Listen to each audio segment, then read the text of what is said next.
I remember the day with painful clarity, as if the clock had frozen in time, capturing every detail in a tableau of betrayal and disbelief. It was a week before our wedding, and everything I thought I knew about love and loyalty shattered in an instant. I was sitting in my favorite corner of the small, sunlit cafe near our home, idly scrolling through my phone, planning the final details of our upcoming nuptials. I was trying to focus on the excitement of our future, the promises of forever that had once filled me with joy. But fate had something else in store for me that day.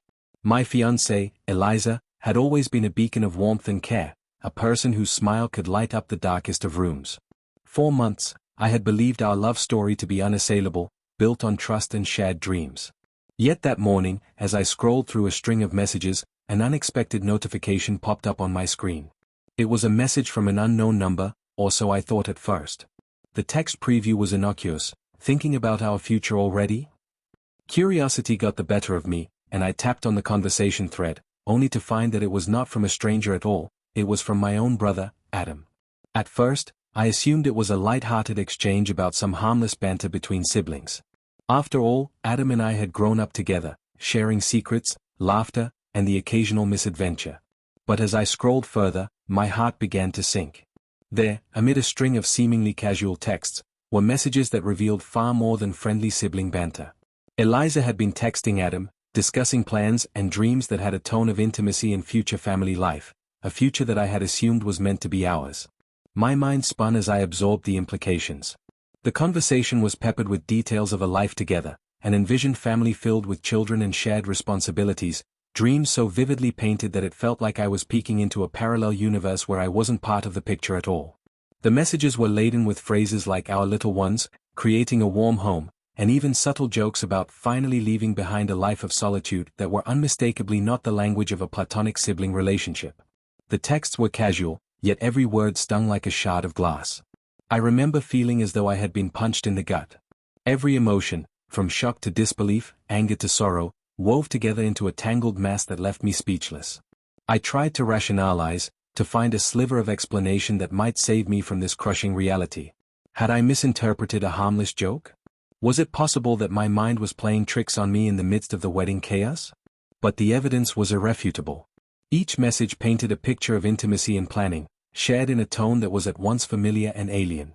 I sat there, heart pounding, as the chatter of the cafe around me faded into a distant hum. The world seemed to blur, and all I could focus on was the stark betrayal written in digital text.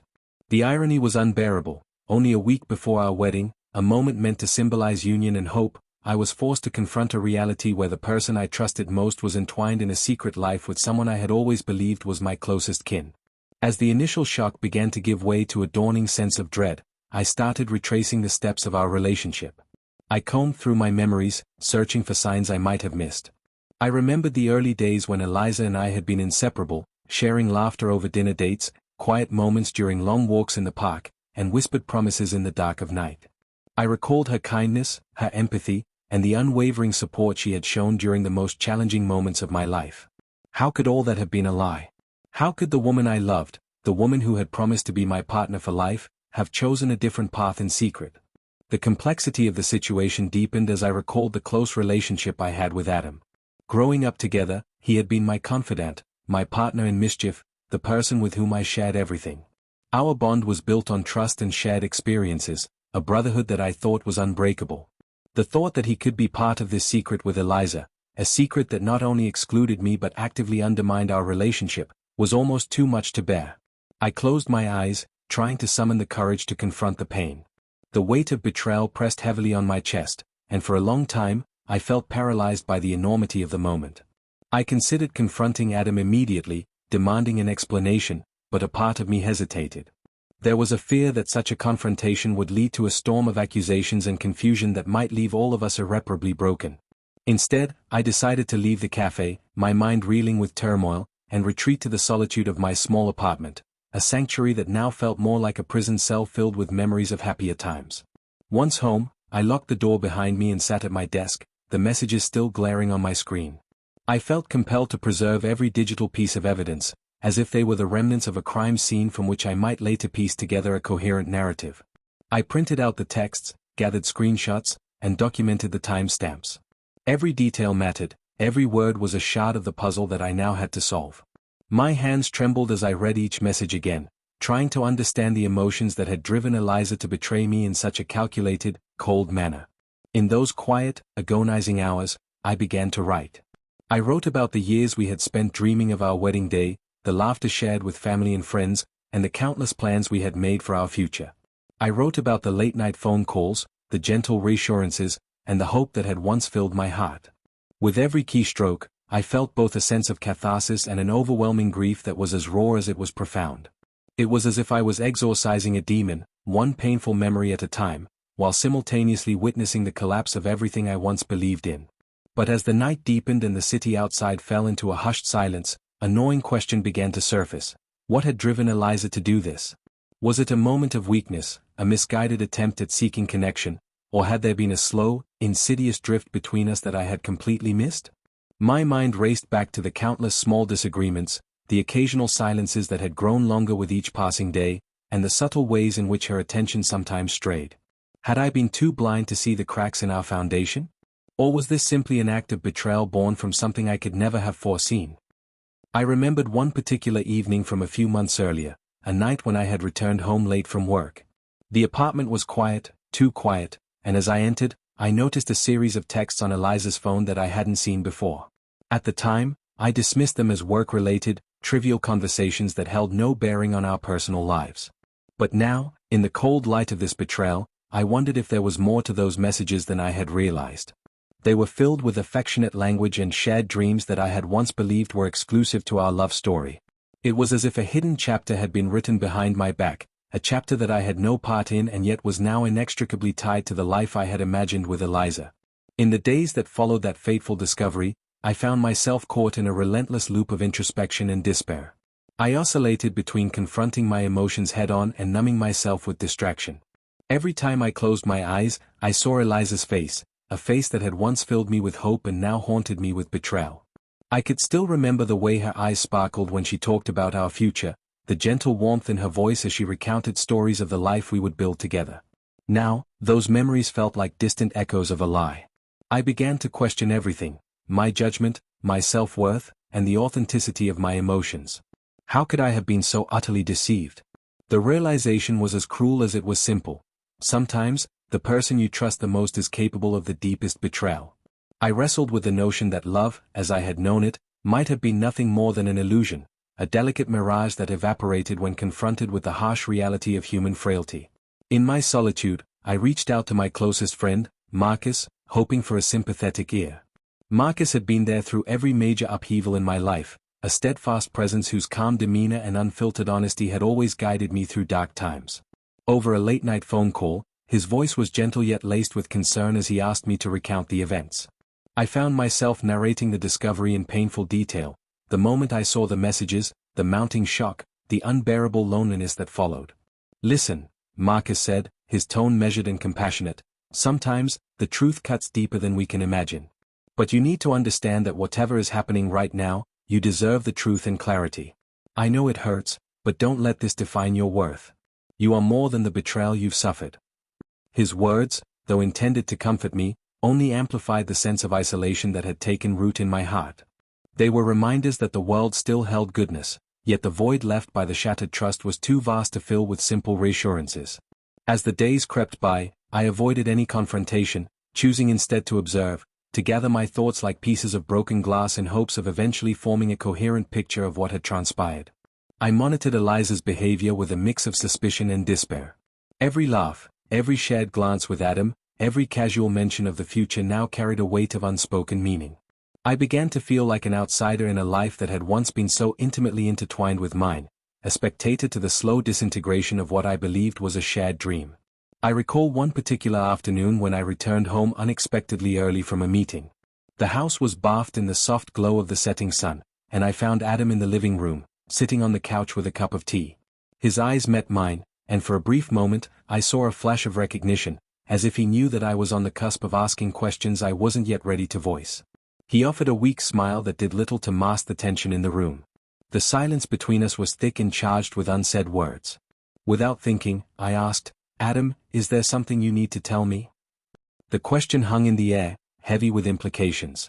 His eyes darted away, and I could see the struggle playing out in his features, a mixture of guilt and fear. For a long, agonizing moment, nothing was said. Instead, the silence spoke volumes, echoing with the weight of a secret too painful to articulate. I felt as though I were teetering on the edge of a precipice, one misstep away from plunging into an abyss of sorrow and regret. That night, as I lay awake in the darkness of my room, I couldn't shake the feeling that every memory of our time together was being rewritten in real time, a re-examination of every smile, every whispered promise, every tender moment we had shared. I began to question the authenticity of every word Eliza had ever spoken. Had those moments been genuine, or were they mere illusions crafted to lull me into a false sense of security? The answers were elusive, buried beneath layers of deception that I was only beginning to unravel. In the quiet hours before dawn, I stared at the ceiling, my mind racing with the possibilities of what the future might hold. The looming wedding, once a symbol of eternal commitment, now felt like a ticking time bomb waiting to detonate. I knew that I could no longer postpone the inevitable confrontation. The weight of the truth was unbearable, and I had to face it head-on. I resolved that, come morning, I would confront Eliza. I would demand the truth behind those messages, the hidden emotions, and the secret dreams that now seemed to belong to someone else entirely. Yet even as I steeled myself for that conversation, a part of me clung desperately to the remnants of hope.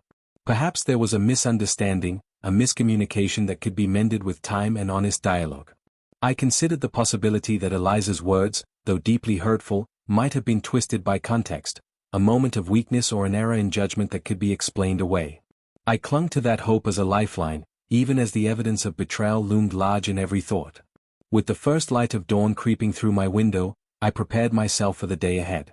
The rising sun, once a harbinger of new beginnings, now cast long shadows on my heart. I gathered the documents, the screenshots, and the printed messages in a neat stack, each piece of evidence a testament to the betrayal that had upended my world. I knew that I had to confront the truth, however painful it might be, and face the consequences of a love that had turned sour. As I walked to the door, every step felt laden with the weight of destiny. The air outside was crisp, each breath a mixture of hope and despair. I hesitated at the threshold of my home, as if crossing that line would irrevocably alter the course of my life. In that moment, I realized that the person I was about to confront, the woman I had once cherished, the sister of my future, was not merely the antagonist of a tragic tale but a complex individual driven by her own inner demons and desires. The betrayal was multifaceted, and the truth was likely to be even more complicated than I had imagined. Standing there, I took one last deep breath and stepped inside, the weight of the coming confrontation pressing down on me. I was caught between the hope of reconciliation and the inevitability of heartbreak, a prisoner of my own memories, haunted by the laughter of happier times and the bitter taste of betrayal. The journey ahead was uncertain, filled with the promise of revelations and the threat of irrevocable loss. In that moment, as I braced myself for the conversation that could shatter everything, I realized that my life was at a crossroads. The path ahead was fraught with peril and uncertainty, yet it was a journey I had no choice but to undertake. The truth, however painful, beckoned me forward, demanding to be faced. And so, with a heart heavy with sorrow and a mind determined to seek clarity, I began the process of unraveling the tangled web of lies, a journey that would forever change the course of my life. As I stand on the precipice of that fateful confrontation, the echoes of past laughter and unspoken promises mix with the cold, hard reality of betrayal. The weight of the secret messages lingers like an unwanted shadow, casting doubt on every cherished memory and every dream of a shared future. The truth is now a fragile, shattered mosaic of what once was, and I must gather the pieces, even if doing so means facing the full extent of the pain that lies beneath. This is only the beginning of a story that has already taken a devastating turn. In the next part, I will confront the emotional storm that ensues, the heart-wrenching dialogues, and the unraveling of a life built on trust.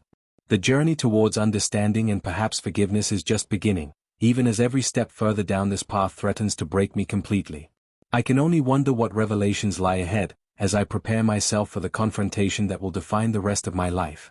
With every beat of my heart, I brace myself for the truth, a truth that might be more unbearable than I ever imagined. The days following my discovery were a maelstrom of restless nights and haunted mornings. Every tick of the clock reminded me of the inevitable confrontation that was to come. The weight of uncertainty was suffocating, and I found myself oscillating between anger and a desperate longing for answers. In the midst of this internal storm, I realized that the only way forward was to confront the two people who had shattered the life I thought I knew. My fiancée, Eliza, and my brother, Adam. The night before. I spent that night pacing the confines of my darkened room, lit only by the ghostly glow of a street lamp through the window.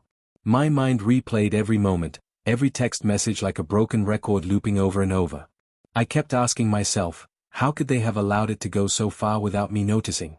Did I miss the subtle hints in our conversations, the moments when Eliza's smile didn't reach her eyes, or when Adam's laughter held a note of something unspoken? I remembered how, earlier that day, I had sat at my desk reviewing the evidence once more. The printed pages of digital exchanges lay scattered in front of me, a tangible reminder of the betrayal. I traced the words with trembling fingers, feeling the weight of each carefully chosen phrase. The finality of the moment began to sink in as I wrote down my thoughts in a worn-out journal, a habit I had maintained through every major upheaval in my life. Each word felt like a step towards a truth I both dreaded and desperately needed to uncover. As midnight approached, I made a decision. Tomorrow, I would face both Eliza and Adam. I knew that the confrontation might not yield the answers I so desperately craved, but I could no longer live in the limbo of half-truths and unspoken confessions. My heart pounded in my chest as I resolved to meet them both separately, starting with Adam, whose silence had grown heavier with each passing day. The confrontation with Adam. The morning was cloaked in an uneasy fog, mirroring the haze that had settled over my thoughts. I found Adam in the living room, his posture slumped as if weighed down by the burdens of guilt long unspoken. The familiarity of the room, once a sanctuary of brotherly camaraderie, now felt tainted by an undercurrent of deception. Adam, I began, my voice unsteady but firm, we need to talk. He looked up slowly, his eyes meeting mine with a mixture of regret and trepidation. The silence that followed was heavy, filled with words that neither of us had the courage to voice. Finally, after what seemed like an eternity, he broke the quiet. I know what you've seen, Adam confessed, his voice barely audible. I never intended for you to find out this way. The admission hit me like a blow. What did you expect me to do, Adam? I asked, my tone laced with a mixture of hurt and disbelief. How could you, do this behind my back? Adam's eyes shimmered with unshed tears, and he sank further into the couch. It wasn't supposed to be like this, he murmured. Eliza. I never planned for it to become what it's become. We got caught up in something we didn't fully understand. His words were a feeble attempt at rationalization, but they only served to intensify my pain. Caught up? In what? In betraying me? In dismantling everything we built together? I couldn't keep the venom out of my voice. I don't have a good answer, he admitted, his voice cracking. I felt something I can't explain. I thought I was just being a friend, but somewhere along the line, it became more. I was confused, and Eliza, she was struggling too. I'm sorry. The apology, though sincere, felt inadequate. The betrayal wasn't just about a mistake, it was a violation of trust so profound that the mere word sorry seemed trivial in the shadow of what had transpired. My mind raced back to the days we had grown up together, the bond we had shared over childhood adventures and late-night confessions. How had that relationship come to this point of irreparable damage? I demanded, why didn't you tell me? Why let me remain in the dark when both of you were building a future without me? Adam's eyes lowered, and for a moment, I saw a flash of the brother I once knew, a caring, dependable soul who had always been my protector. I thought I was protecting you, he said softly.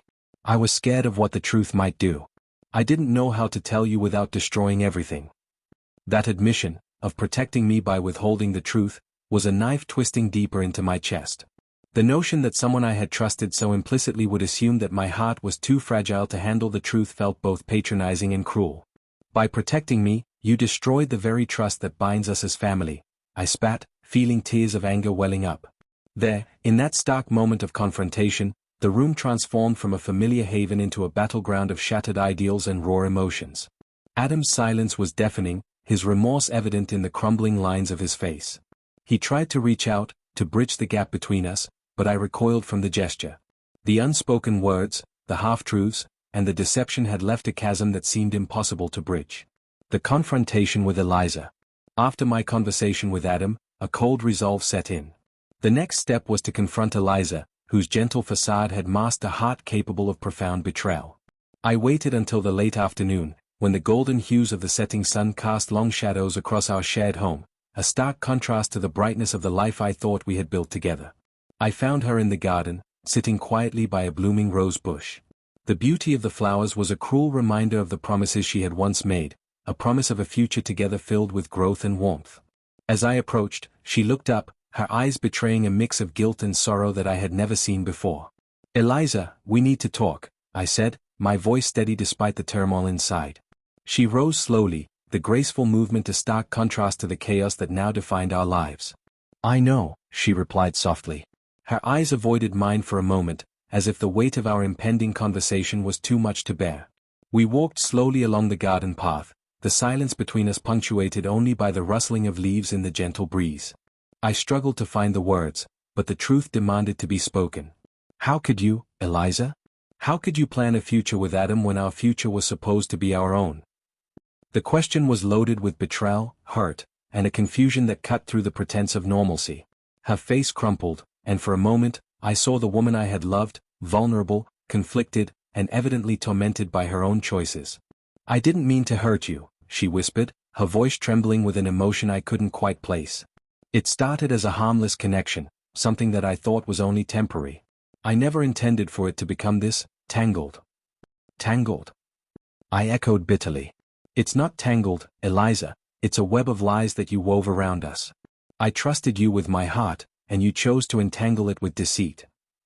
Her eyes filled with tears as she tried to speak, but the words came out in fragments.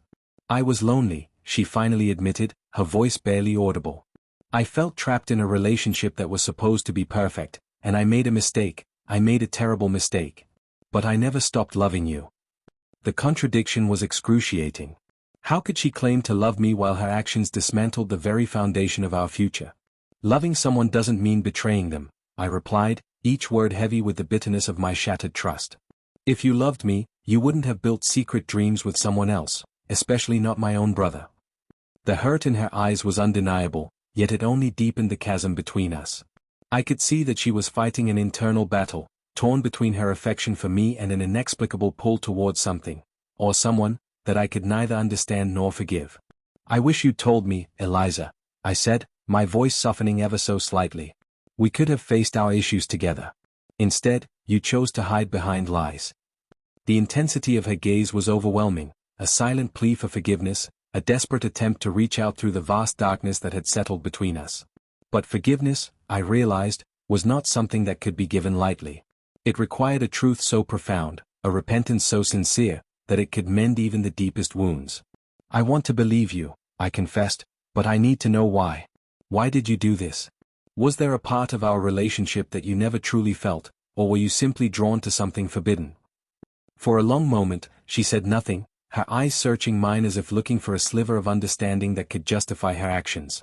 Finally, in a whisper that barely carried in the wind, she said, "I felt lost, and you were always the strong one, the one who never wavered. With Adam, I felt like I could be vulnerable, like I could share the parts of me that were too fragile to show you." Her confession was a dagger to my heart.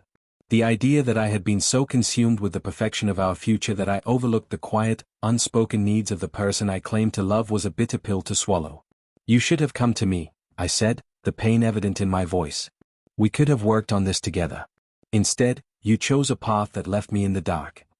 Eliza's eyes glistened with tears as she stepped closer, reaching out a trembling hand. "I'm so sorry," she whispered again, the words laden with regret and sorrow. "I'm so lost, and I don't know how to fix this." I recoiled slightly, unsure whether to accept her apology or to let the overwhelming hurt push me further away. The love we had once shared was now tangled in a web of betrayal, and every step towards reconciliation felt like walking on shards of broken promises. "I don't know if I can fix this," I admitted, my voice raw and unsteady. "I don't know if I can ever trust you again." The truth of that moment was unbearable. The future we had once planned, the life we had envisioned, was now a mirage, fading away with each word spoken. The sun dipped lower in the sky as the weight of the conversation pressed down on us, and I felt the distance between our souls growing ever wider. The aftermath of confrontation.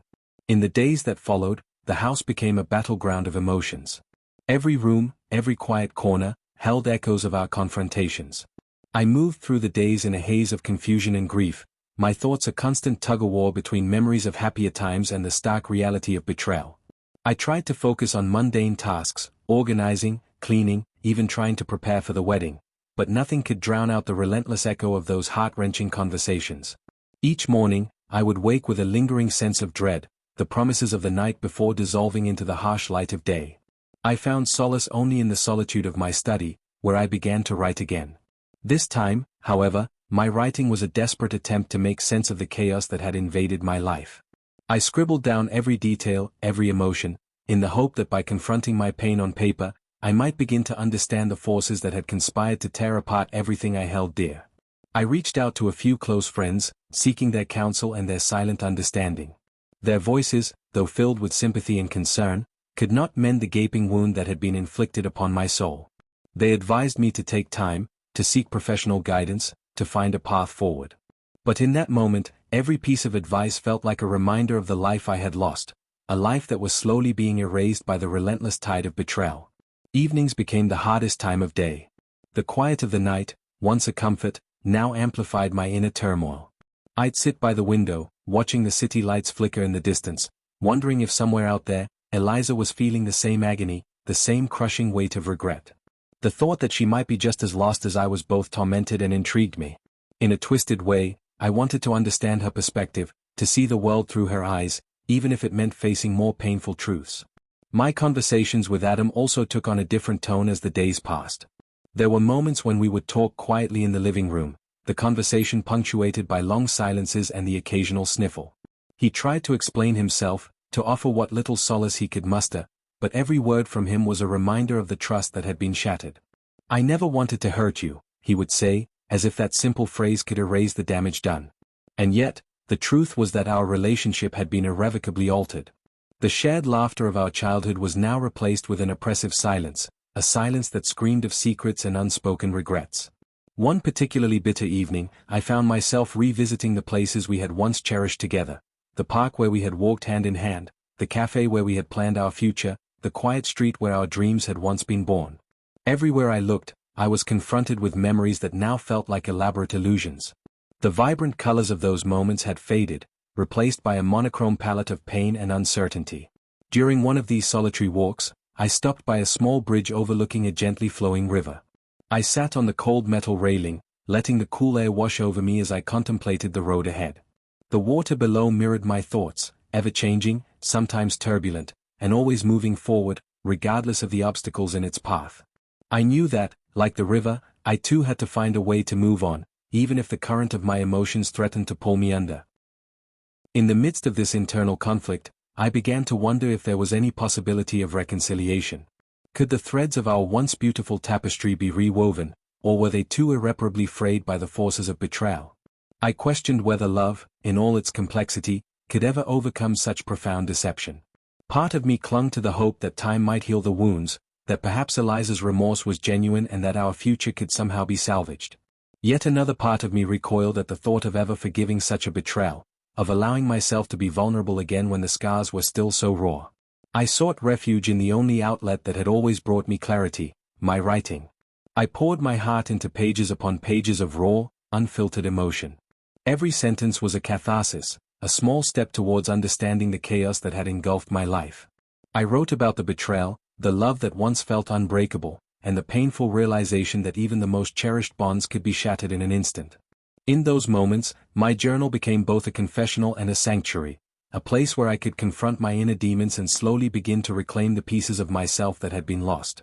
Facing the unknown future.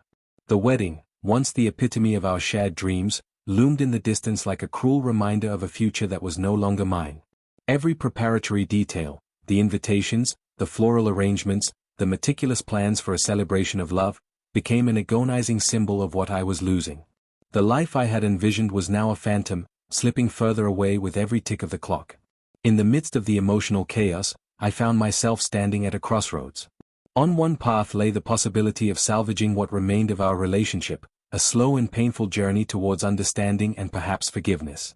On the other path lay the daunting prospect of starting anew, a life where the echoes of betrayal would always serve as a reminder of the cost of misplaced trust. I spent countless hours agonizing over this decision, each moment weighed down by the gravity of what was at stake. Late one night, when sleep eluded me and the world outside was silent, I finally reached a turning point. I realized that I could no longer live in a state of perpetual limbo, torn between clinging to the remnants of a love that had betrayed me and the fear of stepping into an unknown future. I knew that a choice had to be made, a choice that would define the trajectory of my life for years to come. The decision was agonizing. I knew that confronting the past meant facing the full force of my pain, yet ignoring it would only allow the wounds to fester. I resolved that I would seek the truth in all its harshness, regardless of whether it led to reconciliation or complete severance of the bonds that once tied us together. I reached out to a therapist, a quiet, reserved individual whose calm demeanor offered a glimmer of hope amidst the storm. With each session, I began to peel away the layers of hurt and betrayal, slowly coming to terms with the realization that healing was a journey that could not be rushed. Through these sessions, I started to understand that the betrayal was not merely a singular act of infidelity, but a complex tapestry of emotions, unmet needs, and poor communication. While it did not excuse what had happened, it provided a lens through which I could see the human frailty behind the actions of those I had once trusted implicitly. I learned that forgiveness, if it were ever to be granted, would require not just an acknowledgement of the wrongdoing, but a deep, introspective reckoning from all parties involved. In the weeks that followed, the conversations with both Eliza and Adam became less about accusations and more about understanding the roots of our pain. It was a painstaking process, one filled with tears, apologies, and moments of raw vulnerability. I began to see that, beneath the surface of our betrayal, there were unspoken fears and unmet expectations that had contributed to the unraveling of our once perfect lives. Yet, as I delved deeper into these discussions, I couldn't help but feel that some truths were too painful to be fully confronted. The more we talked, the more I realized that the past could not be rewritten, it could only be understood and, perhaps, forgiven. With every session, every tear-stained confession, I inched closer to a fragile understanding that the road to healing was paved with both loss and revelation. A glimmer of hope amidst desolation. One rainy afternoon, as the sky wept its own sorrow, I sat with Eliza in the quiet of our now somber living room. The sound of raindrops against the window created a melancholic rhythm, and in that melancholic symphony, I sensed a moment of tentative peace. Eliza's eyes were red-rimmed, yet there was an earnestness in her gaze that I had not seen before, a silent plea for a second chance. "Maybe we can rebuild," she said softly, her voice trembling with hope and regret. "I know I've broken so many promises, but maybe we can start by understanding each other better." Her words, simple as they were, planted a seed of possibility in my heart. I looked at her, not the woman who had deceived me, but the person who had once shared dreams with me, the person who was still, somewhere beneath the layers of pain, the one I had loved. The idea was both terrifying and strangely appealing. Could it be possible to salvage something beautiful from the ruins of our shattered trust? I hesitated, my mind swirling with memories and the weight of our shared history. "I don't know," I admitted, the vulnerability in my voice laid bare. "Every time I look at you, I see the promise of what we had, and every time I remember what's been done, I feel that pain all over again." The room was silent except for the patter of rain, and in that silence, I began to see the raw humanity of our situation. We were both broken, both victims of our own shortcomings and the unspoken pressures of a future we thought was set in stone. The possibility of rebuilding our trust felt like trying to reconstruct a delicate sculpture from shattered glass. Each piece would have to be handled with care, and even then, the fractures might never fully disappear.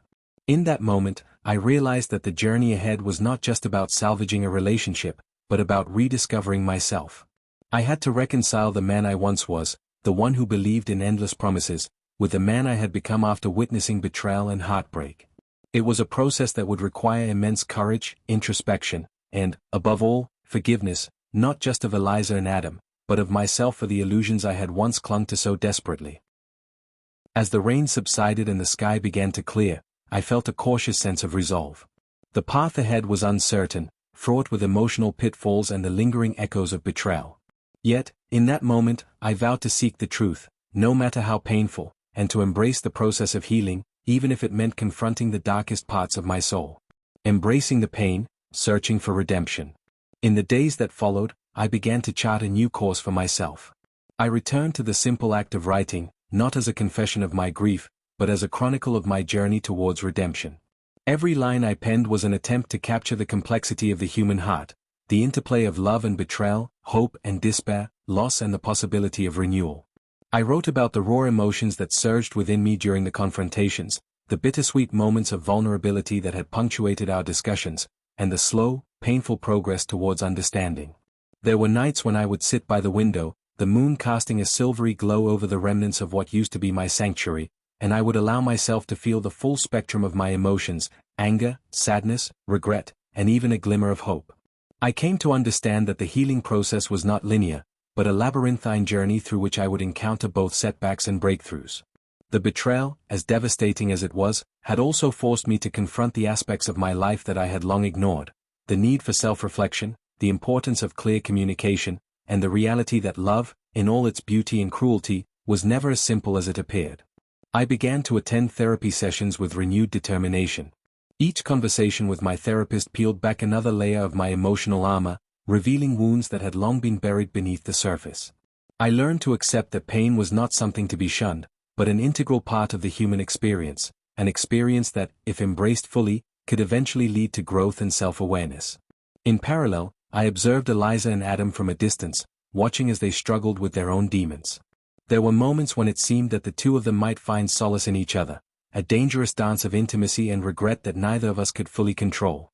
The mere sight of them together would send tremors through my heart, yet it also served as a constant reminder that our journey towards healing was not solely about forgiveness, but about understanding the choices that led us to this painful crossroad.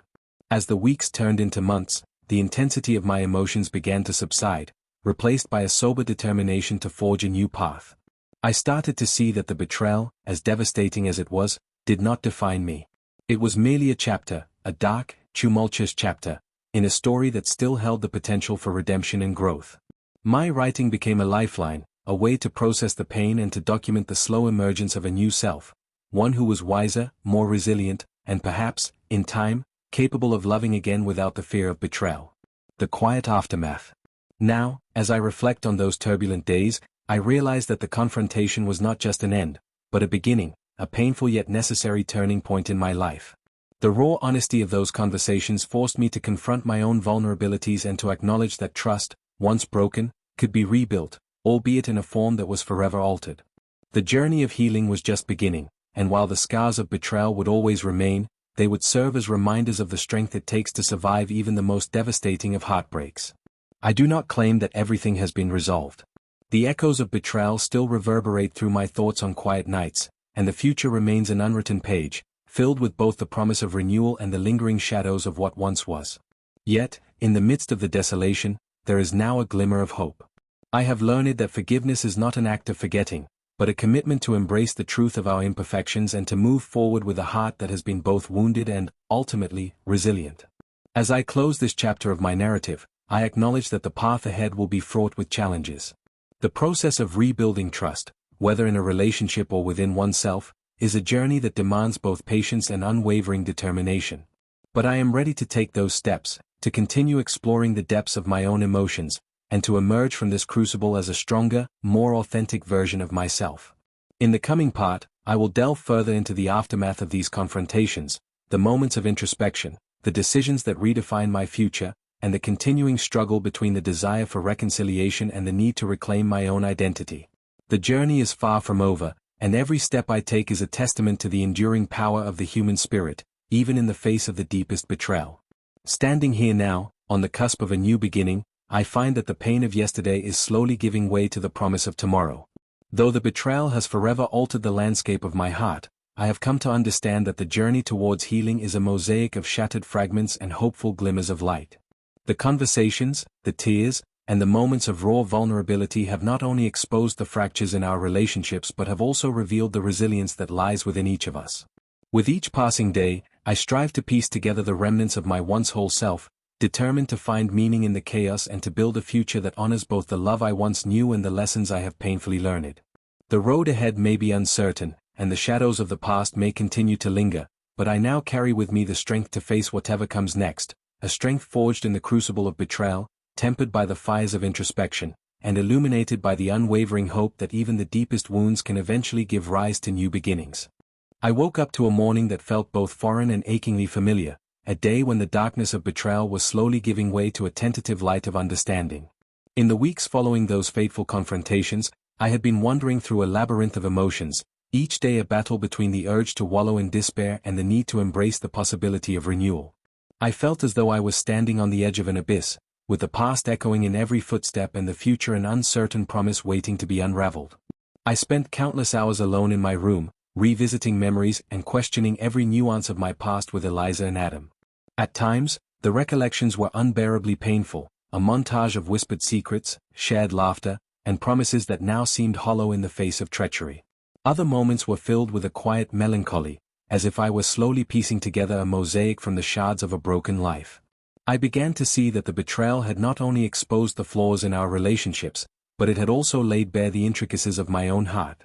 In the silence of those early mornings, I found myself questioning the very nature of love, of trust, and of the promises we make to one another in the hope that they will someday be kept. As the days turned into weeks, I resolved to embark on a journey of self-discovery. I threw myself into my writing with a fervor I had never known before, each word a step towards understanding the pain and the beauty that had intertwined to create the tapestry of my current existence. My journal became a sanctuary where I could pour out my innermost thoughts without fear of judgment or reprisal. I wrote about the agony of betrayal, the fleeting moments of tenderness that had once filled my life with hope, and the desperate search for meaning in the chaos that now surrounded me. Every sentence was a cathartic release, a way to exorcise the demons of the past while cautiously stepping towards a future that, though uncertain, held the promise of redemption. There were long, sleepless nights when I would sit by the window, gazing out at the city lights that twinkled like distant stars, each one a reminder that life, in all its complexity, continued unabated despite the storms raging within me. I began to understand that the process of healing was neither linear nor predictable. It was a slow, meandering journey, with moments of profound insight interspersed with setbacks that left me reeling. I learned to accept that pain was an intrinsic part of the human experience and that, perhaps, in time, the raw edges of my heart would soften enough to allow for forgiveness, even if that forgiveness was directed not at the transgressors, but at myself. In the midst of this introspection, I gradually found myself reaching out to those who had always been a source of solace, a few old friends who had known me long before the betrayal had cast its long shadow over my life. Their words, gentle and unassuming, reminded me that I was not defined solely by the anguish of my recent experiences. They encouraged me to explore new avenues of creativity, to immerse myself in hobbies and pursuits that had once brought me joy, and to consider the possibility that, beyond the pain, there lay a horizon filled with unexpected opportunities for growth. I even started taking long walks through the city, allowing the rhythm of my footsteps to guide my thoughts.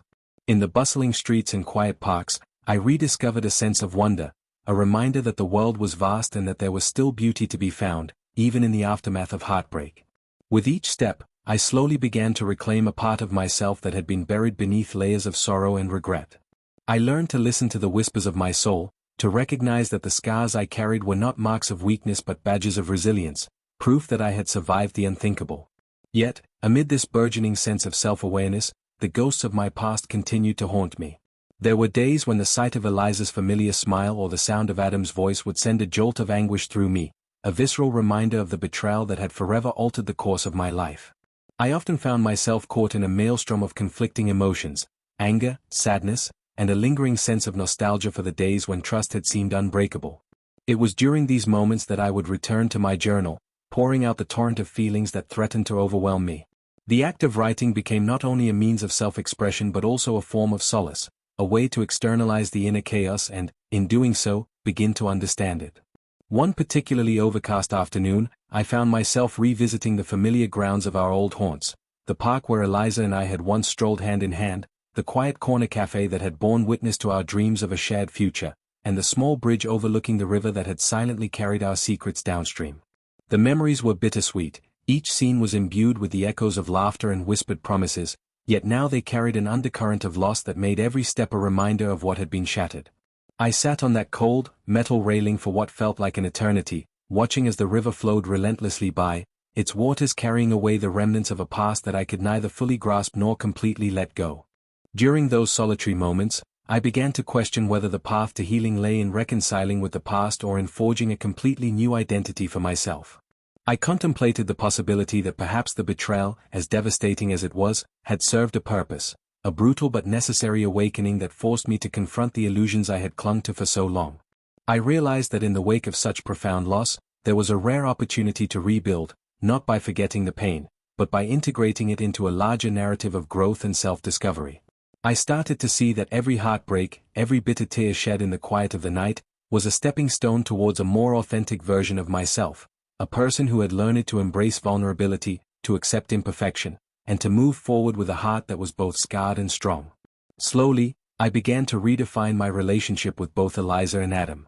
I reached out to them, not with the intention of rekindling what had once been, but with the hope of understanding their perspectives and finding closure in a way that allowed us all to move forward. The conversations were painful and fraught with tension, but they were also cathartic in their own way. In these discussions, I listened, truly listened, to the confessions of remorse, the expressions of regret, and the moments of raw vulnerability that punctuated their words. I learned that, for them as well, the betrayal was not a simple matter of right or wrong but a complex interplay of emotions and circumstances that had spiraled out of control. While their apologies could never erase the past, they offered a glimpse into the brokenness that lay beneath the surface of our tangled relationships. There were moments when I felt the urge to forgive, to extend a hand of reconciliation even as the wounds of betrayal ached beneath my skin.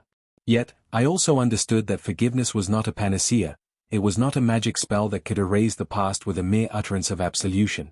Forgiveness, I came to realize, was a gradual process, a personal journey that required me to first forgive myself for the mistakes I had made, for the times I had turned a blind eye to the subtle hints that had foretold the coming storm.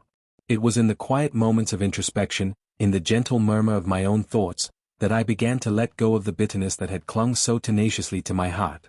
I started to rebuild the foundations of my life, piece by piece, with deliberate care and cautious optimism. I immersed myself in work, channeling my emotions into creative projects that allowed me to express the complexities of my inner world. I reconnected with old passions, music, art, literature, and found solace in the stories of others who had weathered similar storms. In these creative endeavors, I discovered that beauty could emerge even from the most painful experiences, that art had the power to transform grief into a testament of resilience. As the months passed, the edges of my despair began to soften, replaced by a newfound determination to embrace life in all its unpredictable glory.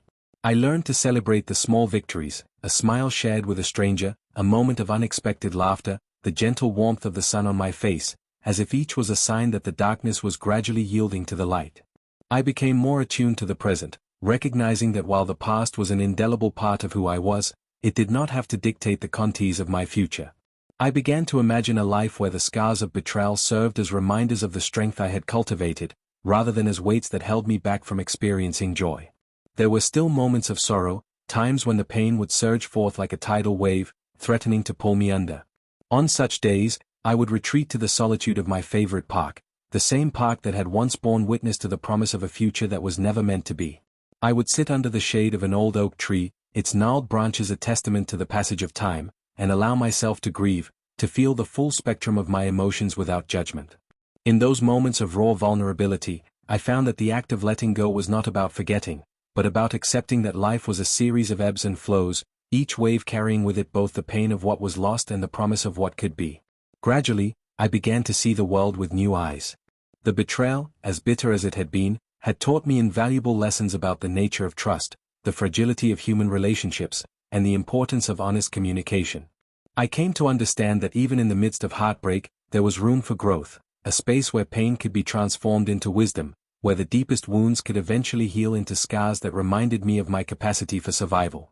I discovered that resilience was not the absence of sorrow, but the ability to rise each time life knocked me down, to rebuild my world with the fragments of a broken past. One crisp autumn evening, as I walked through streets lined with trees ablaze in hues of red and gold, I found myself pausing in front of a small bookstore. The inviting warmth of its window display beckoned me inside, a haven of stories waiting to be read, lives waiting to be discovered. As I wandered among the shelves, I realized that every book held a fragment of truth about the human experience, tales of love and loss, of hope and despair, of betrayal and redemption. In that moment, I understood that my own story was but one chapter in a vast, interconnected narrative of humanity, a narrative where every ending was also a beginning. I eventually gathered the courage to sit down with Eliza and Adam one final time, not as adversaries, but as individuals who had shared a painful past and who now stood at the threshold of separate futures. In that quiet, unadorned space, we exchanged words that were raw and honest, words that acknowledged the gravity of our shared history without the pretense of forcing closure. There were no miraculous resolutions, no neat conclusions that could mend the fractures of our past. Instead, there was an unspoken recognition that our lives would forever be intertwined by the memory of what had transpired, even as we each embarked on our own paths towards healing. That final conversation did not erase the past, but it allowed me to reclaim a measure of control over my own destiny. I realized that forgiveness was not about condoning the actions that had wounded me, but about liberating myself from the relentless grip of resentment. In forgiving, I freed myself to move forward, to open my heart to the possibility of new beginnings, even if that meant learning to love in a way that was forever altered by the scars of betrayal.